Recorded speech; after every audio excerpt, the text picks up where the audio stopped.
La música de Erich Sand. Un relato de H.P. Lovecraft.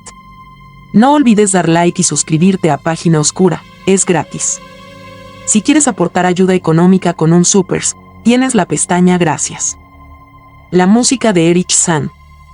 He examinado varios planos de la ciudad con suma atención, pero no he vuelto a encontrar la Rue d'Auxel. No me he limitado a manejar mapas modernos, pues sé que los nombres cambian con el paso del tiempo. Muy al contrario, me he sumergido a fondo en todas las antigüedades del lugar y he explorado en persona todos los rincones de la ciudad, cualquiera que fuese su nombre, que pudiera responder a la calle que en otro tiempo conocí como Rue d'Auxel. Pero a pesar de todos mis esfuerzos, no deja de ser una frustración que no haya podido dar con la casa, la calle o siquiera el distrito en donde, durante mis últimos meses de depauperada vida como estudiante de metafísica en la universidad, oí la música de Erich Sand. Que me falle la memoria no me sorprende lo más mínimo, pues mi salud, tanto física como mental, se vio gravemente trastornada durante el periodo de mi estancia en la Rue d'Auxel y no recuerdo haber llevado allí a ninguna de mis escasas amistades. Pero que no pueda volver a encontrar el lugar resulta extraño a la vez que me deja perplejo, pues estaba a menos de media hora andando de la universidad y se distinguía por unos rasgos característicos que difícilmente podría olvidar quien hubiese pasado por allí. Lo cierto es que jamás he encontrado a nadie que haya estado en la Rue d'Auxel. La Rue d'Auxel quedaba al otro lado de un oscuro río bordeado de empinados almacenes de ladrillo con los cristales de las ventanas empañados, y se accedía a ella por un macizo puente de piedra ennegrecida. Estaba siempre lóbrego el curso de aquel río, como si el humo procedente de las fábricas vecinas impidiera el paso de los rayos del sol a perpetuidad. Las aguas despedían, asimismo, un hedor que no he vuelto a percibir en ninguna otra parte y que quizás algún día me ayude a dar con el lugar que busco, pues estoy seguro de que reconocería ese olor al instante.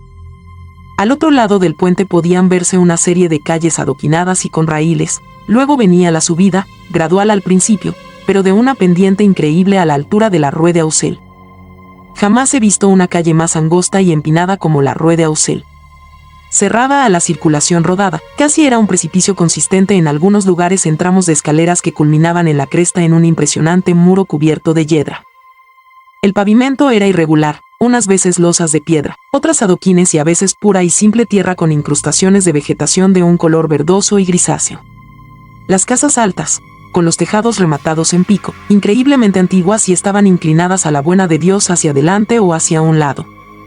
De vez en cuando podían verse dos casas con las fachadas frente por frente e inclinadas hacia adelante, hasta el punto de formar casi un arco en medio de la calle. Lógicamente, apenas luz alguna llegaba al suelo que había debajo de ellas. Entre las casas de uno y otro lado de la calle había unos cuantos puentes elevados. Los vecinos de aquella calle me producían una extraña impresión. Al principio pensé que era debido a su natural silencioso y taciturno, pero luego lo atribuí al hecho de que todos allí eran ancianos. No sé cómo pude ir a parar a semejante calle, pero no fui yo ni mucho menos el único que se mudó a vivir a aquel lugar. Había vivido en muchos sitios destartalados, de los que siempre me había visto desalojado por no poder pagar la renta, hasta que finalmente un día me di de bruces con aquella casa medio en ruinas de la Rue d'Auxel que guardaba un paralítico llamado Blandot. Era la tercera casa según se miraba desde la parte superior de la calle, y la más alta de todas con diferencia. Mi habitación estaba en el 5º piso. Era la única habitada en aquella planta, pues la casa estaba prácticamente vacía. La noche de mi llegada oí una música extraña procedente de la buhardilla que tenía justo encima, y al día siguiente inquirí al viejo Blandot por el intérprete de aquella música. Me dijo que la persona en cuestión era un anciano violinista de origen alemán, un hombre mudo y un tanto extraño, que firmaba con el nombre de Erich Sand y que por las noches tocaba en una orquestilla teatral.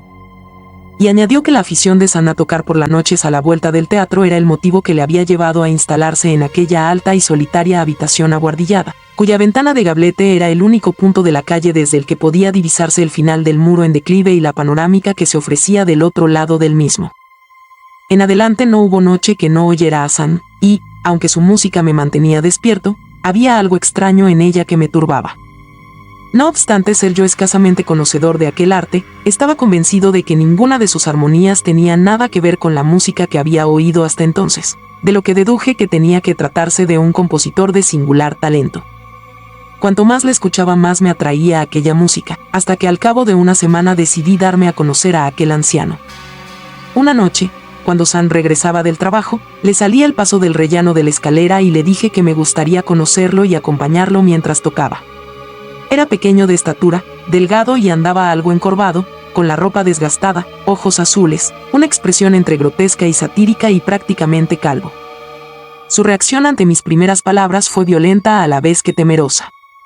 Con todo, el talante amistoso de mis maneras acabó por aplacarlo, y a regañadientes me hizo señas para que lo siguiera por la oscura, agrietada y desvencijada escalera que llevaba a la buhardilla.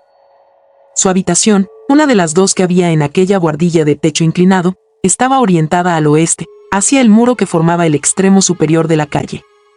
Era de grandes dimensiones, y aún parecía mayor por la total desnudez y abandono en que se encontraba.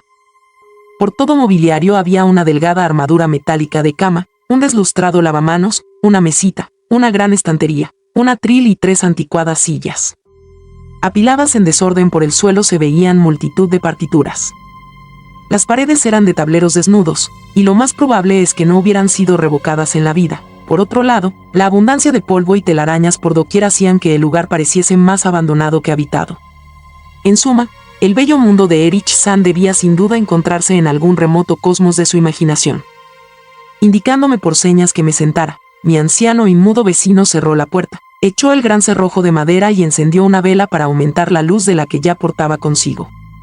A continuación, sacó el violín de la apolillada funda y, cogiéndolo entre las manos, se sentó en la menos incómoda de las sillas.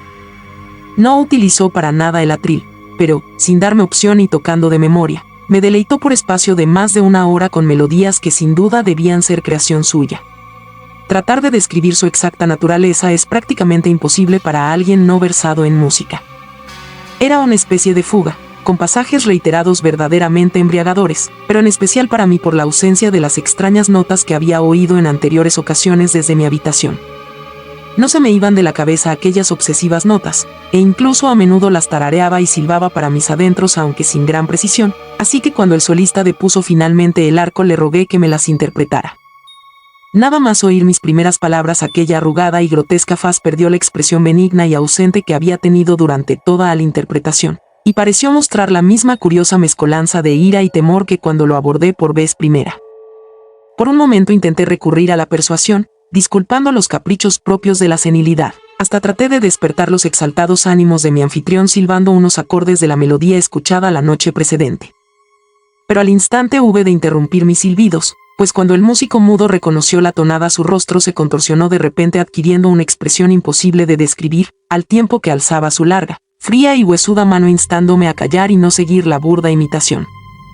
Y al hacerlo demostró una vez más su rareza, pues echó una mirada expectante hacia la única ventana con cortinas, como si temiera la presencia de algún intruso. Una mirada doblemente absurda pues la buhardilla estaba muy por encima del resto de los tejados adyacentes, lo que la hacía prácticamente inaccesible, y además, por lo que había dicho el portero, la ventana era el único punto de la empinada calle desde el que podía verse la cumbre por encima del muro.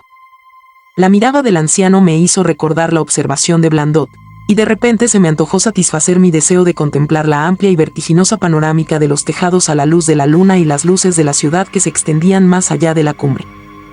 Algo que de entre todos los moradores de la Rue d'Auxelles solo le era dado ver a aquel músico de avinagrado carácter.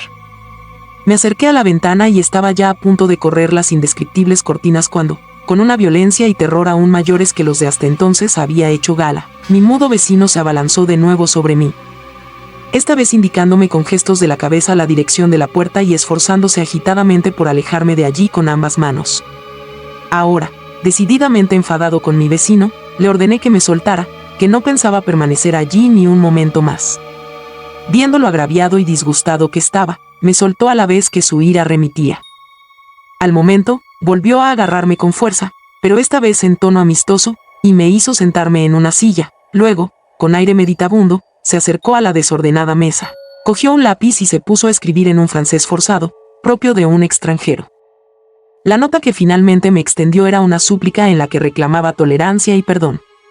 En ella, Sand decía ser un solitario anciano afligido por extraños temores y trastornos nerviosos relacionados con su música, amén de otros problemas. Le encantaba que escuchara su música, y deseaba que volviera más noches y no le tomara en cuenta sus rarezas. Pero no podía tocar para otros sus extraños acordes ni tampoco soportar que los oyeran. Asimismo, Tampoco podía aguantar que otros tocaran en su habitación. No había sabido, hasta nuestra conversación en el rellano de la escalera, que desde mi habitación podía oír su música, y me rogaba encarecidamente que hablase con Blandot para que me diera una habitación en un piso más bajo donde no pudiera oírlo por la noche. Cualquier diferencia en el precio del alquiler correría de su cuenta. Mientras trataba de descifrar el execrable francés de aquella nota, mi compasión hacia aquel pobre hombre fue en aumento. Era, al igual que yo, víctima de trastornos físicos y nerviosos, y mis estudios de metafísica me habían enseñado que en tales casos se requería compresión más que nada. En medio de aquel silencio se oyó un ligero ruido procedente de la ventana. El viento nocturno debió hacer resonar la persiana, y por alguna razón que se me escapaba di un respingo casi tan brusco como el de Erich Sand. Cuando terminé de leer la nota, le di la mano a mi vecino y salí de allí en calidad de amigo suyo. Al día siguiente Blandot me dio una habitación algo más cara en el tercer piso, situado entre la pieza de un anciano prestamista y la de un honrado tapicero. En el cuarto piso no vivía nadie. No tardé en darme cuenta de que el interés mostrado por Sand en que le hiciera compañía no era lo que creí entender cuando me persuadió a mudarme del quinto piso. Nunca me llamó para que fuera a verlo, y cuando lo hacía parecía encontrarse a disgusto y tocaba con desgana. Las veladas siempre tenían lugar de noche, pues durante el día dormía y no admitía visitas. Mi afecto hacia él no aumentó, aunque parecía como si aquella buhardilla y la extraña música que tocaba mi vecino ejercieran una extraña fascinación sobre mí.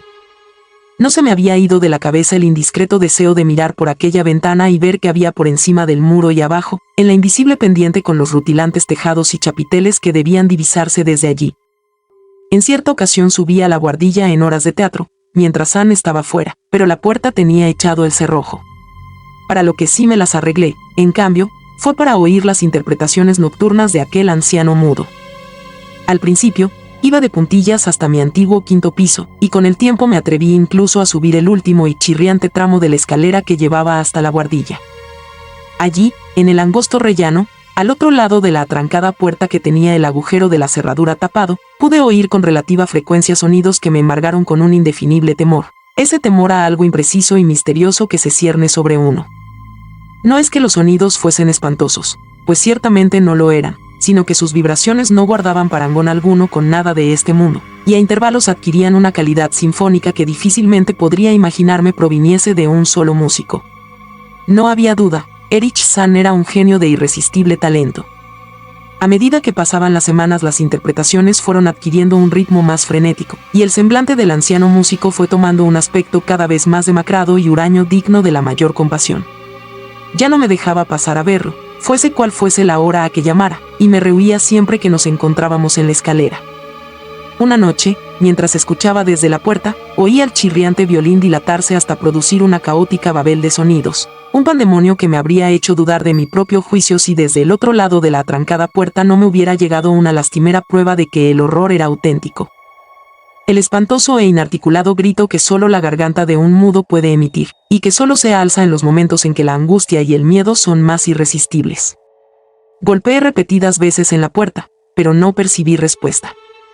Luego, aguardé en el oscuro rellano, temblando de frío y miedo, hasta que oí los débiles esfuerzos del desventurado músico por incorporarse del suelo con ayuda de una silla. Creyendo que recuperaba el sentido tras haber sufrido un desmayo, renové mis golpes al tiempo que profería en voz alta mi nombre con objeto de tranquilizarle.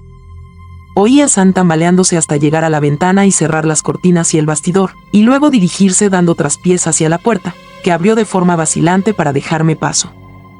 Esta vez saltaba a la vista que estaba encantado de tenerme a su lado, pues su descompuesta cara resplandecía de alivio mientras me agarraba del abrigo, como haría un niño de las faldas de su madre.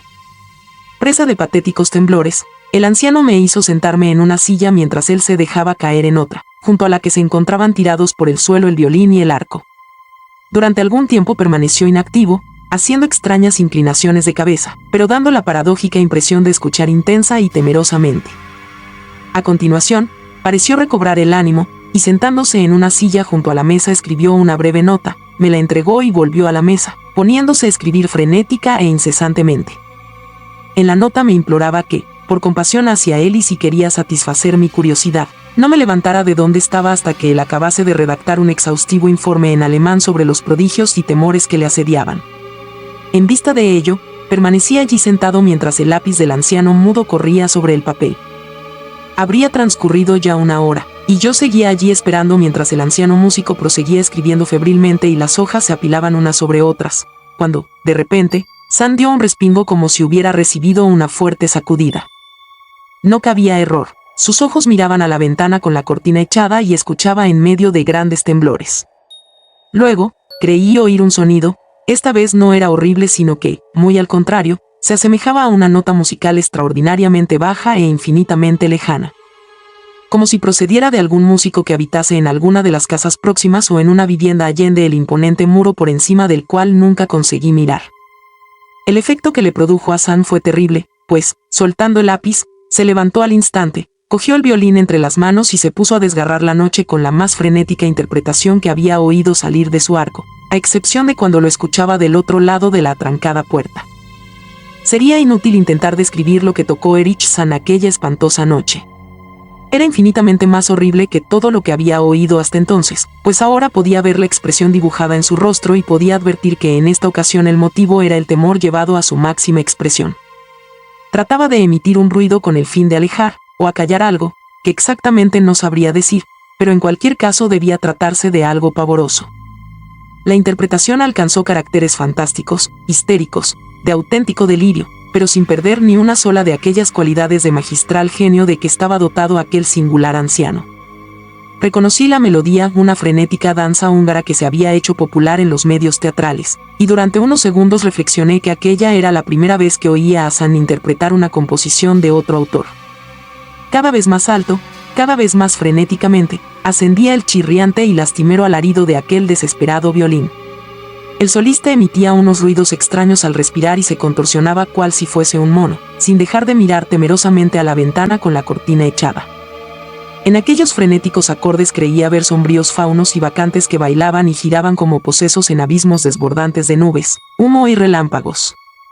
Y luego me pareció oír una nota más estridente y prolongada que no procedía del violín, una nota pausada, deliberada, intencional y burlona que venía de algún lejano lugar en dirección oeste. En este trance, la persiana comenzó a batir con fuerza debido a un viento nocturno que se había levantado en el exterior, como si fuese en respuesta a la furiosa música que se oía adentro. El chirriante violín de San se superó a sí mismo y se lanzó a emitir sonidos que jamás pensé que pudieran salir de las cuerdas de un violín. La persiana trepidó con más fuerza, se soltó y comenzó a golpear con estrépito la ventana.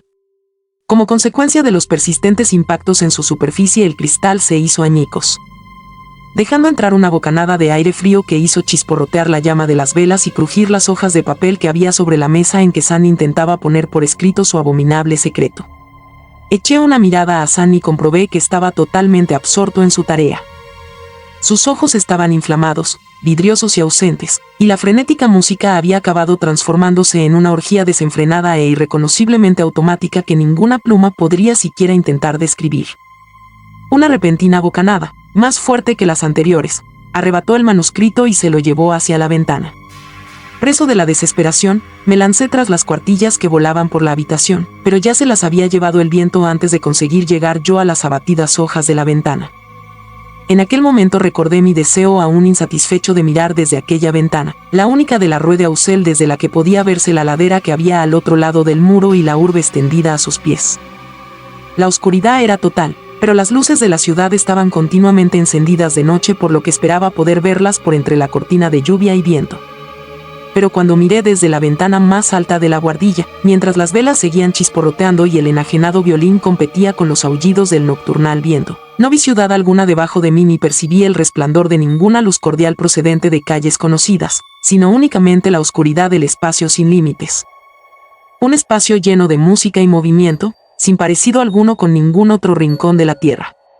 Y mientras permanecía allí de pie contemplando con espanto aquel inimaginable espectáculo, el viento apagó las dos velas que iluminaban aquella vieja buhardilla, sumiéndolo todo en la más brutal e impenetrable oscuridad. Ante mí no tenía sino el caos y el pandemonio más absoluto, a mi espalda, la endiablada enajenación de aquellos nocturnales desgarros de las cuerdas de violín. Tambaleándome, volví al oscuro interior de la habitación. Sin poder encender una cerilla, derribé una silla y, finalmente, me abrí paso a tientas hasta el lugar de donde provenían los gritos y aquella increíble música. Debía tratar de escapar de aquel lugar en compañía de Erich San, cualesquiera que fuesen las fuerzas que hubiera de vencer. En cierto momento me pareció como si algo frío me rozara y lancé un grito de espanto, pero este fue sofocado por la música que salía de aquel horrible violín. De repente, en medio de aquella oscuridad total me rozó el arco que no cesaba de rasgar violentamente las cuerdas, con lo que pude advertir que me encontraba cerca del músico. Tanteé con las manos hasta tocar el respaldo de la silla de San. Seguidamente, palpé y agité su hombro en un intento de hacerlo volver a sus cabales. Pero San no respondió, y, mientras, el violín seguía chirriando sin mostrar la menor intención de parar. Puse la mano sobre su cabeza, logrando detener su mecánica inclinación y le grité al oído que debíamos escaparnos los dos de aquellos ignotos misterios que acechaban en la noche. Pero ni percibí respuesta ni San redujo el frenesí de su indescriptible música. Entretanto, extrañas corrientes de aire parecían correr de un extremo a otro de la buhardilla en medio de la oscuridad y el desorden reinantes. Un escalofrío me recorrió el cuerpo cuando le pasé la mano por el oído, aunque no sabría bien decir por qué. No lo supe hasta que no palpé su cara inmóvil, aquella cara helada, tersa, sin la menor señal de respiración, cuyos vidriosos ojos sobresalían inútilmente en el vacío. Y a renglón seguido, tras encontrar milagrosamente la puerta y el gran cerrojo de madera, me alejé a toda prisa de aquel ser de vidriosos ojos que habitaba en la oscuridad y de los horribles acordes de aquel maldito violín cuya furia incluso aumentó tras mi precipitada salida de aquella estancia. Salté, conservé el equilibrio, descendí volando las interminables escaleras de aquella tenebrosa casa, me lancé a correr sin rumbo fijo por la angosta, empinada y antigua calle de escalones y desvencijadas casas. Como una exhalación descendí las escaleras y salté por encima del adoquinado pavimento, hasta llegar a las calles de la parte baja y al hediondo y encajonado río, resollando. Crucé el gran puente oscuro que conduce a las amplias y saludables calles y bulevares que todos conocemos. Todas ellas son terribles impresiones que me acompañarán donde quiera que vaya. Aquella noche, recuerdo, no había viento ni brillaba la luna, y todas las luces de la ciudad resplandecían. A pesar de mis afanosas pesquisas e indagaciones, no he vuelto a localizar la Rue d'Auxel. Pero no puedo decir que lo sienta demasiado, ya sea por todo esto o por la pérdida en insondables abismos de aquellas hojas con apretada letra que únicamente la música de Erich Sand podría haber explicado.